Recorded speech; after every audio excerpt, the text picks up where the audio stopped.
everyone, I'm Darkside Phil, and welcome to another edition of the Hateful Truth video game review series, where I give you maximum truth and minimum bullshit regarding the latest video game releases. And today's review, I'm going to be honest with you guys, I never fathomed I would be doing. After all the troubles, the trials and tribulations that Platinum Games went through to try to get this game published and created, and all the years they had to wait to finally net a publisher who would give them the amount of money to back them so they could make this game, I thought that they were dead in the water. The game that I'm talking about is quirky, it's different, but at the same time, the original game was one of my probably most interesting playthroughs that I had ever done. I was very, very much looking forward to the sequel, and when it came out, I played it and enjoyed it thoroughly, and I want to basically let you know, has anything changed between the first and second games in this installment of the series? Well, of course, what I'm talking about is the crazy hack and slash combat, zany anime style with sexual twists, gunplay, semi-nudity. If you don't know what the hell I'm talking about Bayonetta 2. And it's funny because the original Bayonetta review, Hateful Truth review that I did over 4 years ago, that's right, it was like 4.5 to 5 years ago, was one of my original Hateful Truth reviews, and I actually opened up with this statement. If someone said to you, gee, what did you do today? And he said, well, I played a game where I had a half-naked woman with her tits hanging out in a skin-tight pleather uniform, shooting guns at everything, fighting crazy angels, demons, things with huge monstrous tentacle dicks and all kinds of sexual references, adult humor, crazy visuals, a massive amount of weapons. People would say, did you get drunk and go into the hentai collection again? Because literally, that's the same quote I said in the first review. It's kind of the same thing that applies here. Bayonetta 2 is, and everything that you thought about the first game, basically the same, okay? It's the rejuvenation of this franchise that has been missing since early 2010.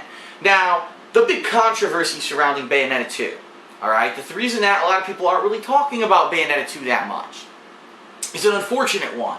It's because the game is a Wii U exclusive, ladies and gentlemen. So what happened? Why is Bayonetta 2 a Wii U exclusive? Well, after Bayonetta 2 was released for the PlayStation 3 and the Xbox 360 in January of 2010, that is for American-speaking audiences, it actually was released a little bit earlier in Japan, the game did not get like amazing sales. I believe it did like 2 million units worldwide or something like that, and unfortunately in this day and age, for a game to turn a profit, it needs to sell like a bajillion games, which is ridiculous. So the game was critically acclaimed. Most people who played it liked it. Most people who reviewed it said it was a great game, but because it wasn't a humongous sales hit, the game creators, Platinum Games, basically had to find a new publisher in order to make the next installment. And a lot of people for years were clamoring and saying, where's Bayonetta 2? The first game was really good. We don't understand with the crazy amounts of weapons, the variety of combat, the sexual humor and references, the amount of stuff that they were able to pull off on screen at once, the creative amount of game design with the unique enemies and huge scale boss fights. Even the soundtrack was kind of unique. Everything thrown together just seemed like this incredibly unique, weird, quirky, but fun combo. What happened to Bayonetta? Why is there not a sequel? And the answer was, Platinum Games needed someone to finance them to make the next one, and because they only sold 2 million units, it took 4.5 years to get Nintendo to finally say, okay, we'll foot the bill. The catch-22 here is because Nintendo was the only company who would step up to the plate. The game's a Wii U exclusive, and quite honestly, I'll be honest, look at sales numbers. Not a lot of people bought a Wii U in comparison to other consoles, and therefore, the game is not getting as much attention, as much play, and as much review hype as a lot of other games this year, regardless of the fact that it actually is a pretty solid game. So without all that backstory, now that we're past it, let's actually talk about the core game of Bayonetta 2 so you know exactly what to expect. So, fans of the first game are not going to be disappointed. It pretty much is on par with what the first game was. An absolutely out-of-control, zany, Matrix-like hack-and-slash beat-em-up adventure where you star as Cereza, who's also known as Bayonetta, a Umbran witch who controls the powers of darkness to summon demons and do crazy amounts of zany combos and combat and gunplay in order to tear through endless amounts of enemies. Now the difference between Bayonetta 1 and 2 is that this time around you're not only fighting for the side of darkness, darkness sometimes also betrays you. You end up fighting both angels and demons this time around. It's not like you're so diametrically on one side or the other side, you're going to actually have to fight everyone. The plot itself is out of control. I don't want to spoil much about it because if I start telling you about the characters and stuff from it, it will spoil a lot of the plot. What I will tell you is there are many return characters from the original Bayonetta, including the supporting cast of Jean and Rodin, the vendor, and Enzo, the little kind of lackey guy who serves Bayonetta, and he still has the voice of Joe Pesci. Yes, all of those ridiculous racial stereotypes return, which is hilarious. Everything is over the top and tongue-in-cheek. If you actually play Bayonetta at face value, you're going to enjoy the quirkiness and the silliness of it. If you're some oversensitive idiot who doesn't understand a joke when you see it, and instead you want to make a case that everything's bad, sure, you can look at it and say, oh, Bayonetta's tits are out, so it's a misogynist game and it's anti-woman. Or you could actually have an iota of intelligence in your head, and you can say, Bayonetta is incredibly badass. She's one of the most powerful, if not the most powerful people in this gaming universe. She's an incredibly strong female lead. The character was designed by a woman, and it's nothing about this game is anti-woman. It's actually pro-woman, but a moron who might want to say that will probably say that it is anti-woman, okay? I just wanted to get that off my chest. So anyway, through 16 chapters, just like the original Bayonetta, you are going to be doing exploring, you're going to be doing hacking and slashing multi-combo gameplay, similar to a game like Devil May Cry, where you can have light attacks and kick attacks, jumping, gunplay, and by varying between those things, you can actually create huge combos that rack up bonus points and bonus currency. The more hits that you connect, the higher level combos you get. When you get higher level combos, crazy shit starts to happen. So you may do 5-6 hits and all of a sudden a giant monstrous boot teleports in and kicks the shit out of 10 enemies, and then a big fist flies in out of nowhere and knocks the hell. Sometimes big monstrous demons will come out and bite stuff. It all depends on what weapons you're using. The weapons in this game are varied, just like the first Bayonetta, where you start out with basic guns. You end up doing things like flamethrowers and swords and hammers and a whip. And I'm trying to think, there was one more real... Oh, a bow. This game actually has ranged combat with a bow and arrow that you can use to poison and slow enemies. So there actually is more variety in the weapons of Bayonetta 2 than there was in Bayonetta 1. But at its core, Bayonetta 2 is pretty much on par with what Bayonetta 1 was. In fact, the plot line, no spoilers here, but it is both a semi-prequel and sequel to Bayonetta 1. It answers questions, it actually creates more questions, it introduces new characters, and it's cool to get some extra backstory, because you know how much I hate prequels, but it's tied in with future new stuff too. It's not like you're stuck in the past, you actually get a variety of plot in this game, which I really like. It's colorful, it's fun, and I'll be honest, on the Wii U, unlike the last version of the game, which performed poorly on the PlayStation 3, the Wii U runs this game at a solid 60 frames per second. The entire game never really skips a beat, even when there's a bajillion enemies on the screen and you are whipping a giant whip around and slashing them all and doing super combos or whatever. Nothing really changes. It pretty much is a nice streamlined game. Now, what is different between Bayonetta 1 and 2?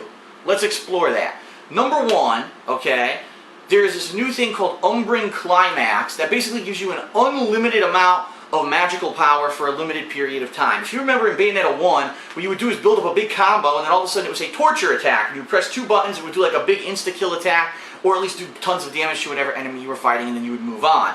In this game, you do still have those torture attack abilities. However, if you charge up your meter, you now have Umbran Climax, which basically moves you into like a rage mode or an overpowered mode, similar to what you have in other games like Devil May Cry, where you're going to still slowly regain health during this mode. You're going to have super armor, so you can attack without being interrupted, and all of your attacks are incredibly powered up now. So if you were using the scythe, instead of just a normal scythe swipe, all of a sudden the scythe triples in size, and now you're hitting entire groups of enemies doing double, triple damage, and you can throw the scythe and do crazy amounts of damage and stuff like that.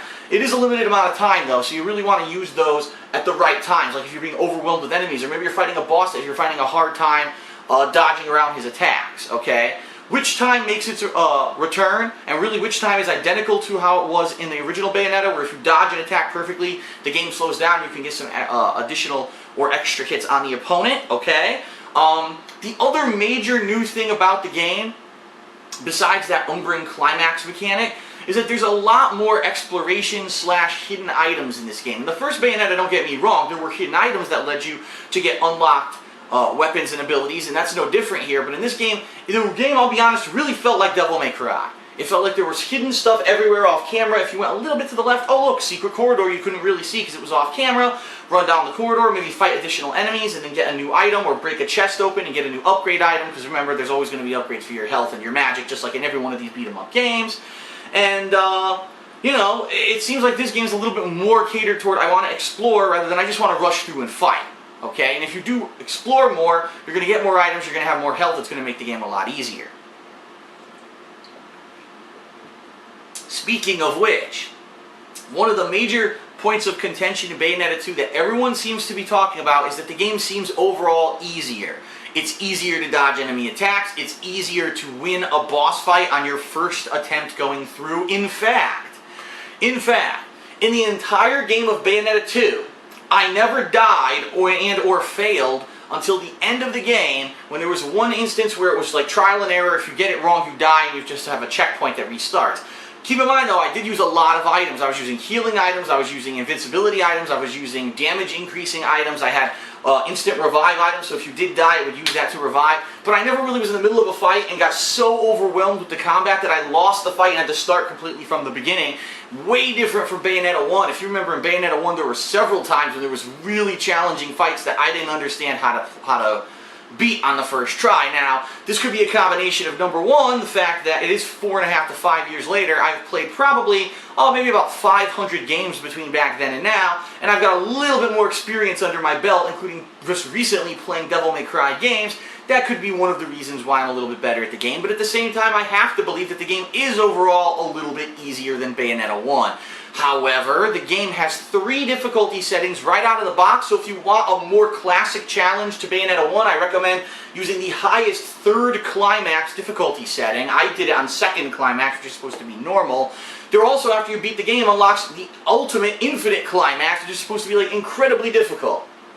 The game also has tons of cool references and Easter eggs, primarily to Nintendo stuff this time around, because Nintendo did publish the game. What Platinum Games decided to do was have some unlockable outfits, which usually are available in the game through buying with currency that you earn as you fight. But in this game, some of the outfits are Nintendo related. So during my playthrough, I got a Star Fox outfit where she looks like Fox McCloud. She has a freaking foxtail and ears, and her guns turn into little R-wings that shoot, and all the sound effects in the game change to be sound effects from Star Fox. Later on, I got a Princess Toadstool outfit, which looked hideous, by the way, but allowed all the items in the games to turn into Mario-style coins that actually made the Mario coin sound when you collected them. And as you're fighting Bowser, that's right, the king of the Koopa Kingdom, his arms and legs teleport in and punch your enemies as you're fighting. So, really cool Nintendo Easter eggs. If you're a fan of Nintendo, you're going to love playing through this game and unlocking those Nintendo costumes, alright? That being said, okay, Bayonetta 2 is about the same length as Bayonetta 1. About 8 hours long. So if you're okay with a game that's 8 hours long, and you've seen all of the content of the game when it comes to the plot line, okay, but some people in this day and age might say, man, only 8 hours of gameplay and that's really it. Yeah, but the thing is, the game has massive replayability. You can always go back and try to find all the hidden weapons, which, by the way, I only found like a couple of them. There's apparently a dozen or more in the game that I don't even know about. You can unlock all of the outfits. I could only afford to unlock 2 of the Nintendo outfits during my playthrough, but I could see if you replay the game maybe at a higher difficulty, you could earn much more currency and check out the other outfits as well. There are some really cool secrets, like there's the ability to unlock the vendor Rodin as a fighting character who fights you, and if you beat him, you unlock like super ultimate weapons at the end of the game. So for those of you who fall in love with the combat and gameplay of Bayonetta 2, there's a lot of replayability and a lot of content in the game. The question is, are you the kind of person who's going to fall into that and is going to love that, or you're like, man, well, once the story's over after 8 hours, I'm kind of burnt out and I don't really care anymore. I think fans of Devil May Cry are going to love this game. I think fans of the original Bayonetta are going to love this game. And people who just have missed Bayonetta and have been looking for something this quirky and different and off the wall are going to love this game. The problem that I honestly foresee with this game is that it's a Wii U exclusive. And let's be honest, take a look at the games that have come out for Wii U. Almost all first-party Nintendo titles that are catered towards a younger audience, including the Marios, the Donkey Kongs, Zelda's going to be coming out, Smash Brothers is out, Pikmin, you know what I mean? These are not really adult serious games. Bayonetta very much so is an adult serious game. It's got the F-bomb dropped in it. It's got tits and all kinds of stuff, nudity, but near nudity. You know what I mean? It's like pushes the boundaries of that. And it's interesting to see that even though this is a Nintendo exclusive, that Nintendo did not influence Platinum Games at all during the development of the game and let them go as far as they wanted with the raunchiness and the semi-nudity. They didn't say, oh, this is a kid-friendly Nintendo console, you can't do that. They let them do exactly what they wanted to do, and I think the game shines for that. But I don't know if it's ever going to reach its target audience, because its target audience probably didn't buy the Wii U. And I think therein lies the problem. So, all things considered, the fact that it's just as good, if not, I think actually slightly better than the original game. I think the plot of this game is a lot more interesting than that plot of the original. It makes a little bit more sense, and it actually ties up loose ends while answering other questions and creating new plot lines. It really is a neat game, and it has all the cool stuff you liked about the first game, plus new added content. It's got new characters, it's got better visuals than the first game because it's a solid 60 frames per second at all times. It's got massive replayability just like the first game, plus if you're a Nintendo fan, wow, are you going to love the cool Nintendo costumes and things in the game. Easter eggs, which I haven't even mentioned yet. There's a few Easter eggs in the game that people told me about while I was playing that I never found, but apparently are in the game. There's just a lot of fun stuff in this game, and for this day and age, for them to still be making this kind of game is awesome. My worry is that I don't know if they're going to continue to do it, because I don't know if anyone's going to buy this game, being that it's on the Wii U. So overall, all things considered, keeping in mind that there is, by the way, one other game mode in the game that I didn't mention yet, and I'm not even factoring into my review, but let me mention it now. It's actually a gameplay mode that you unlock after playing through the entire single-player story of the game, where supposedly there's special challenge missions that you play online cooperatively two-player. So you can pick one character, your opponent or your teammate from over the matchmaking picks a different character, and the two of you tackle challenges online. That's neat. But I don't think that's like a core feature, and I think that that was something they maybe tacked on to say, oh look, there's more replayability and there's extra content in the game. I'll be honest with you, I'm not going to lie, I never played it because I wasn't interested in it. Once I beat the main campaign of the game, and that was pretty much enough for me to know, okay, I know how this game is, I don't need to play this optional game mode that really has no bearing on the game. So overall, all things considered, I actually think Bayonetta 2 is slightly better than Bayonetta 1. Even playing it on the weird-ass Wii U gamepad, and even though it's on the Wii U, and all things considered, I think overall they did a great job with it. Since they weren't bothered by Nintendo, they were able to make the game they wanted to make, rather than the game Nintendo told them to make, and it makes the game shine. It's outstanding, and I'm actually going to give Bayonetta 2 an 8 out of 10. I think that it's actually slightly better than the last game. If you don't know, I rated Bayonetta 1 a 7.75 out of 10. I think this one's slightly better. It definitely could have been a little longer. It definitely could use some more content outside of just, kind of shoveled in co-op gameplay. And so I can't give it an amazing wow Game of the Year score, but I can still give it a great score and say if you like this kind of game, and if you like Bayonetta 1, and if you like Devil May Cry, you should check it out if you have a Wii U. And herein lies the final statement that I think a lot of people are going to have issue with and are going to be pissed off that I'm going to say, but I'm going to say it. Bayonetta 2 is an amazingly fun game, but it's not a game worth dropping several $100s to buy a Wii U for. In fact, out of all the games that I've played on Wii U, I haven't found one yet that's worth buying the Wii U for. If you're a fan of Nintendo and you want to play all the first-party Nintendo games, and you already have a Wii U, great. But if you're just looking to play Bayonetta 2, and you don't care about Mario or Mario Kart or Smash, and you're just going to play this game, you're going to waste your money if you buy a Wii U, because it's not going to have more third-party games coming out for it that Nintendo is not producing. And it's an honest-to-God shame that a game like Bayonetta is probably going to flop now solely because of where it is ported to. And I'm really sad about this, because I'm a fan of Bayonetta 1, I'm a huge fan of Bayonetta 2, and I want to see this series progress and become more successful and not have another 4 and a 5-year hiatus until the next installment. But unfortunately, due to what's going on right now, the reported sales in Japan are abysmal, and now it just released in the United States. Who knows how many it sold? It's not looking good. So, fans of Bayonetta, do what you can to play the game, but I don't think it's worth a console purchase to buy. I really don't, especially for an 8-hour-long game with a little bit of replayability. It's a great game. It's an 8 out of 10, but unfortunately, it may be one that this is the end of the Bayonetta series simply because of where it ended up, and that's a sad thing. But that's the honest truth in my opinion. As you know, in the Hateful Truth, I like to give you maximum truth and minimum bullshit. So I hope that you found this review truthful and useful. And I hope that if you do have a Wii U, you will check out the game because it is worth a play. Thanks a lot for watching the Hateful Truth video game review series. I'm Darkside Phil signing off, and I'll see you next time for another review. Peace out.